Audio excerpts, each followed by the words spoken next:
Hello everybody, here in Flint, Michigan. I am sitting in my little camper bed and I've been thinking about a lot lately. There's been a lot going on lately here in our camp and then also just within the entire progressive movement, whether you're Dem Enter or Dem Exit or whether you're part of the independent media teams that are sprouting off across the country. If you're a part of this movement, I'm just going to go ahead and guess that you've noticed that everyone is fighting with each other lately. The water protectors are fighting with each other. The reporters are all fighting with each other. The Democrats are fighting with the Green Party. Everybody's just going at each other, which I'm sure you have noticed. And it's creating this standard of if you aren't absolutely perfect, you're worth nothing. You should just go home. If you don't cover every story, if you can't go to every single camp, if you can't work on every single project, if you can't be at every single protest, if you can't do it up to a certain level of standards, maybe you should just go home. That I don't think is beneficial to what we're trying to do and what we are trying to accomplish here. So I just kind of want to show this to you in a little bit different way. I want you to think about what our options are. What our options are as a progressive movement, but right now I'm going to use the water protector movement as an example. So here's our little M&M family, which we're going to call the Citizens of America, because we're going to focus on America today. So let's set up that structure of perfection and righteousness that everyone thinks that these people should live up to, and let's see how it works out for us, right? So here's America. Let's start right here. Half, probably more than half, probably like 90% of America, but we're going to be nice and say half because they don't have enough M&Ms to get rid of 90%. So we're going to remove half because half of people aren't even interested. They don't even know what climate change is. They don't care what climate change is. They have no idea that their political system is totally screwed. They have absolutely no interest in getting up and doing anything about it because they're comfortable and they're fine. So you can just go ahead and remove half of these people. Half of these people who, whether they're reporters, water protectors, whatever, they're not interested, they're not coming. So then, we have the rules. Let's start with the rules. No drugs, no alcohol. We can all agree on this. I agree on this. We're off to a good start. So remove a couple people because not everybody can deal with this, right? Not everybody can deal with this. So they're going to go ahead. They're going to go over here. Then you have all these other people. This is a good chunk of people, probably half of the people who are still interested in being water protectors. Well, they have jobs. They have families. They have responsibilities. They have, they have debt. They have credit cards. They can't come. They can't come. Hi, Angelo. Go away, Angelo. Sorry. So we're going to remove a quarter of all of these because they can't come. They're not an option. Okay. Now, we don't want anyone with a criminal history, because if you have any kind of criminal history, even though we live in the United States and it's a mass incarceration country that targets minorities and poor people and arrests them for profit and sometimes for fun, we're going to go ahead and we're going to kick them out too. They're out. So we still got a few people left, right? Now, let's kick out anyone who sleeps around. Let's kick out all the womanizers. Let's kick out all the girls who are sleeping with the womanizers. Let's kick them all out. We're going to take all these people. We're going to drop them over here. Bye-bye. You don't fit in with us. You're not perfect enough for us. You got to go. So, now, we're going to kick out all the people who have kids who live somewhere else. Because, you're going to get attacked for that. If you have your kids and they live somewhere else, we're going to kick you out. You're going to go over here. Now, we're going to get rid of all the people who have their kids at camp, because why would you send your kids to camp? That's unacceptable as well. So we're going to remove all these people too. Now, now if we've removed the people who have their kids elsewhere and we've removed the people who have their kids at camp, we're just going to go ahead and get rid of everybody who has kids. If you have kids, don't come. Don't come. You shouldn't apply. Okay. Now, we're going to kick out everyone who doesn't pray properly or isn't spiritual enough, even if they just aren't educated, even if they're white. We're going to kick them out too because you didn't do it correctly. You're not pure enough. We're going to put you over here. You're out. You're done. All right. Now, oh my God, we have like none left. Look, There's like 9 of these M&Ms left. What are we going to do now? Okay, we've got nine people left who are pure of heart. They are, you know, chaste enough. They behave themselves properly. They're totally perfect people. But there's one more rule, guys. There's one more rule. I bet you didn't think about this. Now, I need all of you to be self-sufficient. I need every single person who has now passed every single purity test and is allowed to stay. I need you to be entirely financially sovereign. Because if you ask for money, here we go again, you're out too. You can't ask for money. So, I'm just going to take this. We're going to take this one. There went the water protector movement. Bye, water protector movement. It's gone. It's totally gone because nobody like passed your tests of being able to do it properly. And that's what we're seeing everywhere. We're attacking everyone, even though these are still the people who are trying to do something because they're not doing it well enough. Meanwhile, if you didn't catch it in the beginning, half those people didn't even show up. They didn't even want to be involved. There's millions upon millions of people who are sitting at home. They either don't know, don't care, or don't want to do anything about it.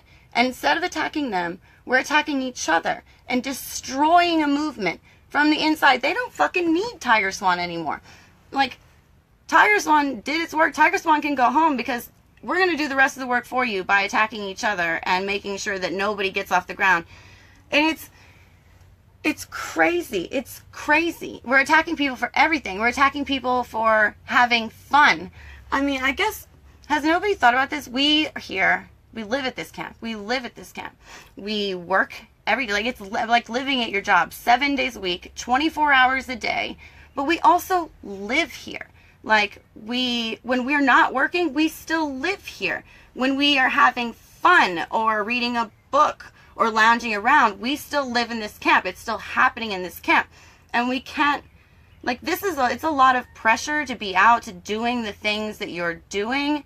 And then you try to have fun. You try to do things that are uplifting and try to, you know, bring yourself back to a place where you remember where you are and why you're there.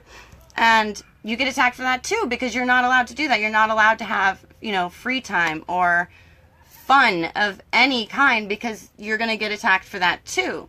So, I mean, it just doesn't make any sense, and it's not doing us any kind of service. Because if you think about it, we're too unorganized and going at each other to actually accomplish anything, and that's what's going to fail us. Because if you look at the people at the top, the people who brought us here, the 1%, the billionaires, the politicians, the people who are in control of everything, when it comes down to business deals and working with each other, they don't give a fuck if they like each other. They don't give a fuck. They like money a whole lot more than they dislike each other. So when it comes to working towards a common goal, they get together, they get it done. Just look at the Republicans. Look at the Republicans. When the Republicans have a common goal, it doesn't matter if they like each other. They probably all hate each other.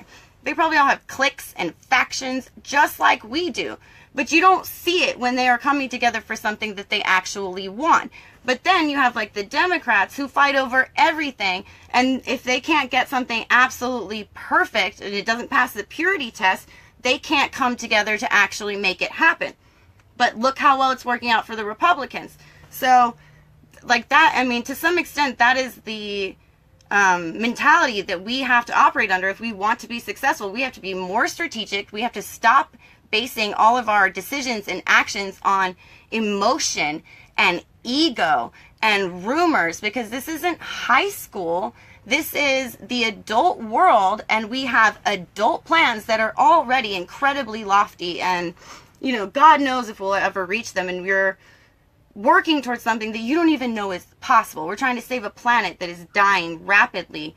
And at that, like, when you think about it that way, all this arguing doesn't matter. What he's doing over here doesn't matter. What she's doing over here doesn't matter. It's not relevant. We're not attacking each other for being violent or for even having proof of being infiltrators. So none of that's actually happening. People are getting attacked over rumors and personal issues and personal feelings and emotions, while meanwhile our planet is dying. There are a range of scientists who are still arguing over whether we have 5 years, 10 years, 20 years. Either way, that's our lifetimes.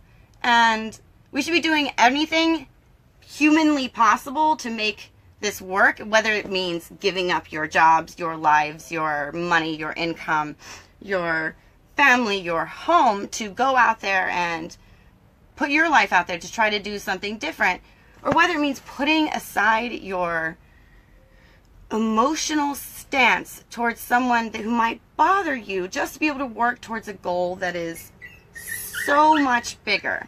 Because, again, while you may not like me, you may not like my friends, I'm just going to say first, Angela was nice to everybody. There's just no reason for that. There's just no reason for that. Angela is literally nice to everybody. Even when you don't think that he should be, he totally is. So, you know, while you're attacking all of the people who may not be perfect, but they are out there and they're trying and they're doing the best that they can, there are millions who are sitting at home doing nothing, who need to be educated, who need to have people reaching out to them. There's a lot of work to be done. And in addition to those millions, there's thousands who don't want us to win, millions who don't want us to be able to pull this off, that don't want to see us succeed. So we don't need any more of that from the people who actually agree with our goals and agree with like our intention, but you know, yeah, you think that it makes sense. So I don't think that there is ever a reason to attack each other. I will never attack anyone. Like, I will never attack anyone, not even the people who are attacking me. So let them do that. I think the only thing that we can do for these people is to pray for them at this point, and to pray for each other, that we as a movement, as a collective with a shared goal, who has the same thing in mind, pray that we can all keep our eyes on that big picture, because we don't have time for this. I want to see my kids grow up and get married and have kids of their own. And we've already got like 10 years of residual heat building in the atmosphere, whether we stop using fossil fuels today or not. So we don't have time for this. And I pray that everyone can see the big picture, can start focusing on the people who are in pain and the people who have lost hope and the people who need to be brought back out and say that we can do something different. Focus on those people. Focus on the people who are doing something wrong. Focus on DAPL. Focus on energy transfer partners. There is so much work to be done, and there is no reason to stomp each other for your own ego or your own purposes or your own personal feelings, because that's not what we're here for. Like, if that's what you're here for, you're in the wrong movement. We don't need like a National Enquirer of Standing Rock reporters like just going over people's social lives. That's a complete waste of time. These people are not rock stars. These people are not celebrities. This is not a fucking reality show. There is no reason to spend all of your time worrying about other people's personal lives now that you're out of high school. So there's a lot of work to be done, not just in Flint, but across the country. There's 3,000 cities that have more lead in the water than Flint, Michigan, and they need help too. And I'm going to guess that where you live probably needs help too, because the corruption is everywhere and we're running out of time, and we need to be reaching out to everyone. And the best way to do that, the best way to grow a movement that reaches out to everyone, is to have a unified movement that it looks like they might actually enjoy being part of. Because why would anyone want to join a movement where they're just constantly screaming at each other and tearing each other down? It doesn't really make for a welcoming attitude, you know? So I want people to feel welcome to come here, to go to the other camps, you know, to do what it is that they need to do to be a part of this. Everyone is always welcome to come here. You don't have to pass a criteria test. Yes, you have to be sober. That's the huge rule. No drugs, no alcohol, no weapons. But there is no purity test to help save the water. There's no purity test to help save the world. I don't have to like you. If you are going to make it possible for us to survive a little longer than we have the chance to right now, then by all means come out and do that work, and I will totally support you in that way. We don't have to like each other. So again, remember the M&Ms and how easy it is to just totally kill something that we totally need to have. So keep that in mind. We don't have to like everything. We can also private message each other. We have private messages that are there to preserve people's dignity and to talk to each other as adults. So, again, I love you guys, and I hope that we can get along better in the future. And I'll see you guys later. Bye.